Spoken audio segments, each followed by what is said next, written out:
Hello and welcome to Luisa TV.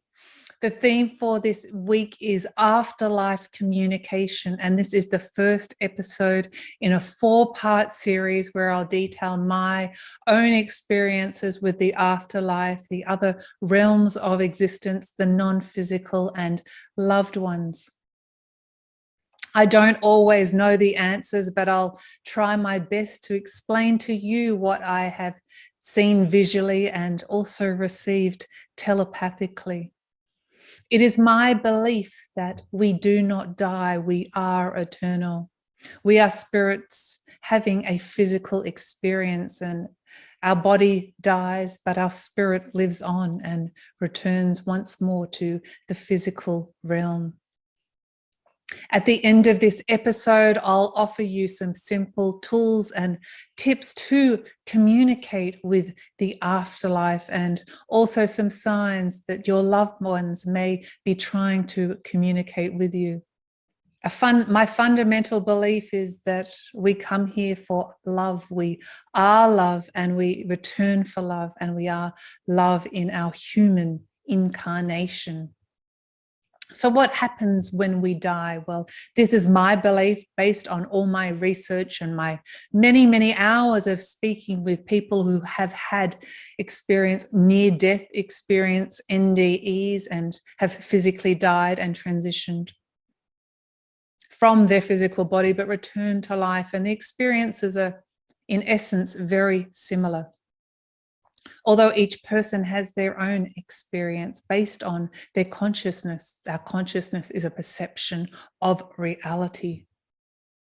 So quite simply, when our physical body dies, our spirit leaves our body. There's a cord that connects the spiritual body to the physical body, and that is cut or tethered. We then are greeted by familiar energies or light beings that often can be called soul family, and we travel through a tunnel of light. This can be a white light or differing colors or multiple colors.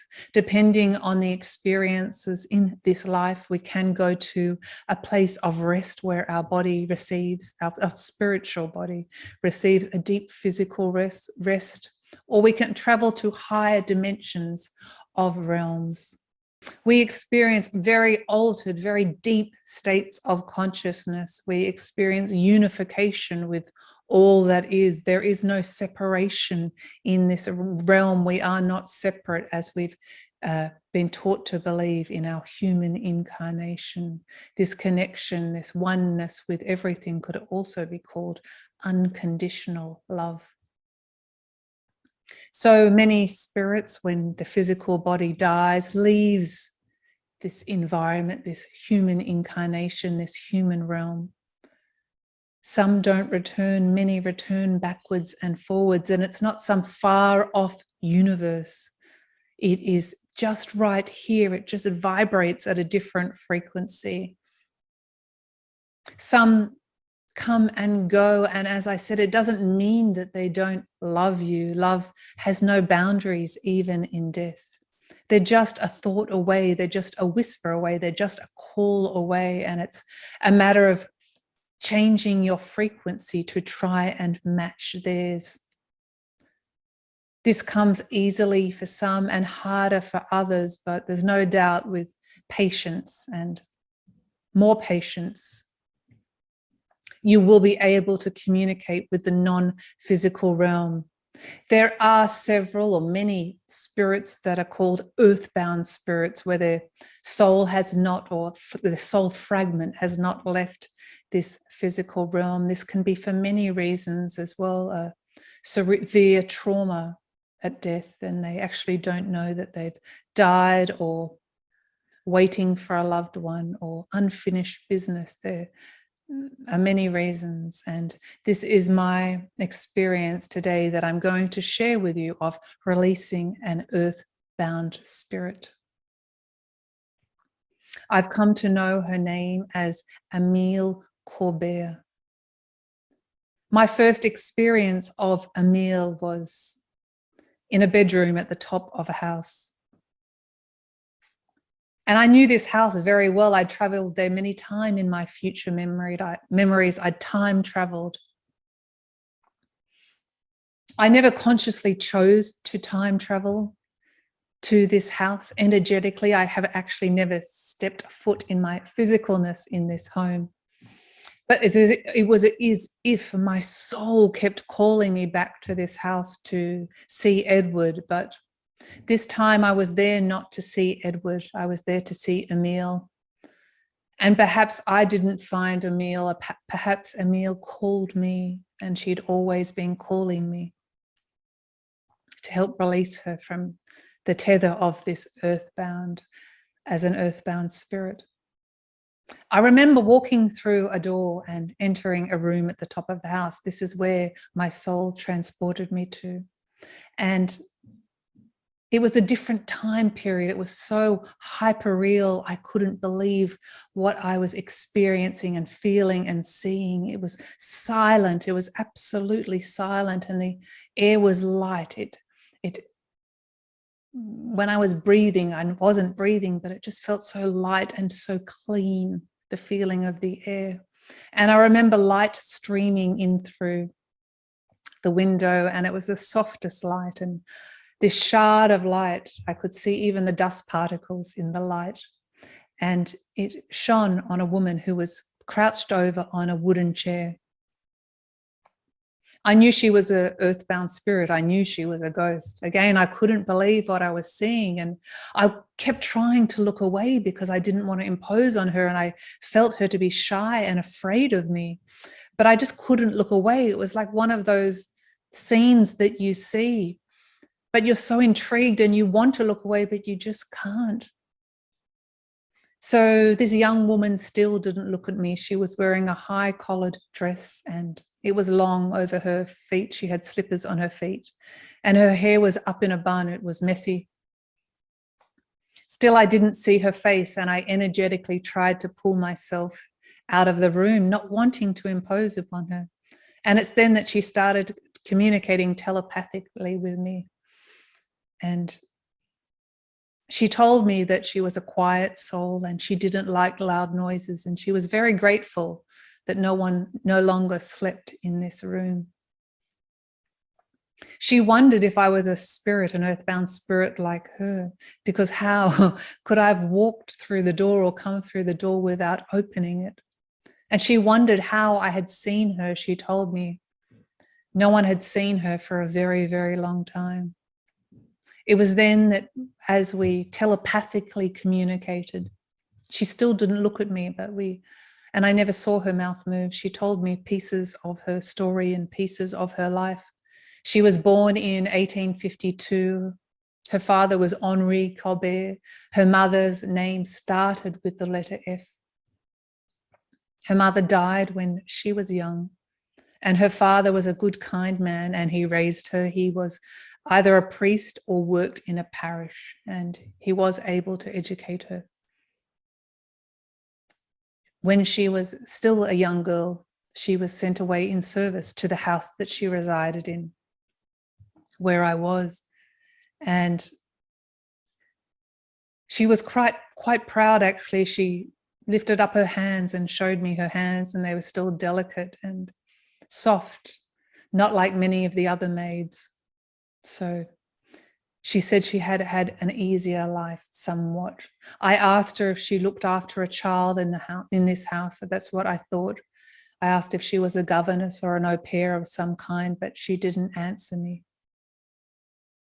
And she told me she was approximately 21 years old, and she was waiting for her fiancé, who never returned. She was still waiting for him. And I was under the impression that's why she remained earthbound.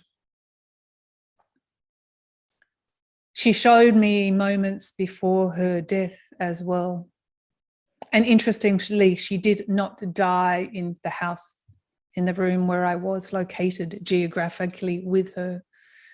But I believe she came back there because her fiancé would know where to find her.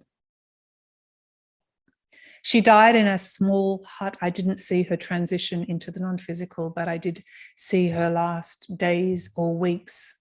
She was alone in a bed of somewhat. I remember her looking out a window, and I looked at the window. It was one of those old panes of glass that were hard to see through. And she showed me this experience. It was dark, it was nighttime, and there was a large tree outside the window. And it was moving in the wind. It was very windy outside. She was terribly cold and she coughed a lot. Her feet were freezing. She wasn't so much afraid. She was more accepting of the death. It was if she was ready to die, if she knew she was dying, and perhaps she wanted to share that experience with me because she didn't have anyone else to share her death transition experience with. She was alone, but she shared it with me, and now I'm sharing it with you. She asked me to tell her story, and a few weeks after she shared her story with me, I again was transported to the house approximately 3 times. Never in the house, it was always in the grounds, in the garden. And I remember each time I looked up at her bedroom window and I saw her looking at me.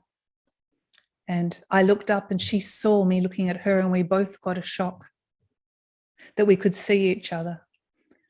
And I knew after the 3rd time I had to do a spirit release on her and send her into the light and call upon her soul family to transition her. She was hesitant at first, but she did trust me. And I do believe now, I don't see her there anymore. I do believe she has transitioned. She told me in sharing her story, pieces of her life, and she honored me with sharing pieces of her life, trusting me that when I share her own journey of freedom, she told me in some way that those who listened would find their own sense of freedom, however or wherever that may be, or whatever instance that will be. So I wanted to say thank you to Emile. It was an honor to know you, and goodbye. On another note, I'm excited to continue to offer you my intuited readings. Somehow I've remembered my ability to access portals of worlds. And I receive loving guidance from the multidimensional realms for exactly what you are needing to hear at this point in time. I'm not sure who is always the source. Often I connect with loved ones, your soul, your future memories, or past life memories. But always the loving guidance is of the highest order. And if you feel called to this service, I'll leave a link to find out more or book in the show notes. Communicating with the afterlife came from an early age for me, and it may be hard for some to connect with loved ones or to communicate with the other side. I consider it almost like switching a radio dial, an old-fashioned radio dial, and tuning into a different frequency. But I do believe with intention and patience and practice, there's absolutely no doubt that you will be offered communication. The other thing is to believe it as well. Just because we can't see it with our physical eyes, we can't see radio waves or internet waves or TV waves, but we do believe they're real. We can't see emotions, but we believe they're real. And we can't see love, but we know it's real. I often say it's like feeling with your heart and hearing with your eyes and tasting with your ears. Make it nonsensical, so the nonsensical becomes real. And this is the realm of thought. So here are some tips to connect with your loved ones. Number 1, feel their presence around you. Number 2, songs. You may hear songs repeatedly. Number 3, when you look at the time, the sequence of numbers, this can often be angels or loved ones communicating with you. Number 4 is dreams. Dreams open you up to subconscious portals. Number 5, ask them to communicate with you. Number 6, raise the frequency of your vibration. As they are operating at a higher vibration, they are living on a higher vibration. To correlate the two in order to raise our vibration, one of the best ways you can do this is by thinking happy thoughts or thinking of happy memories.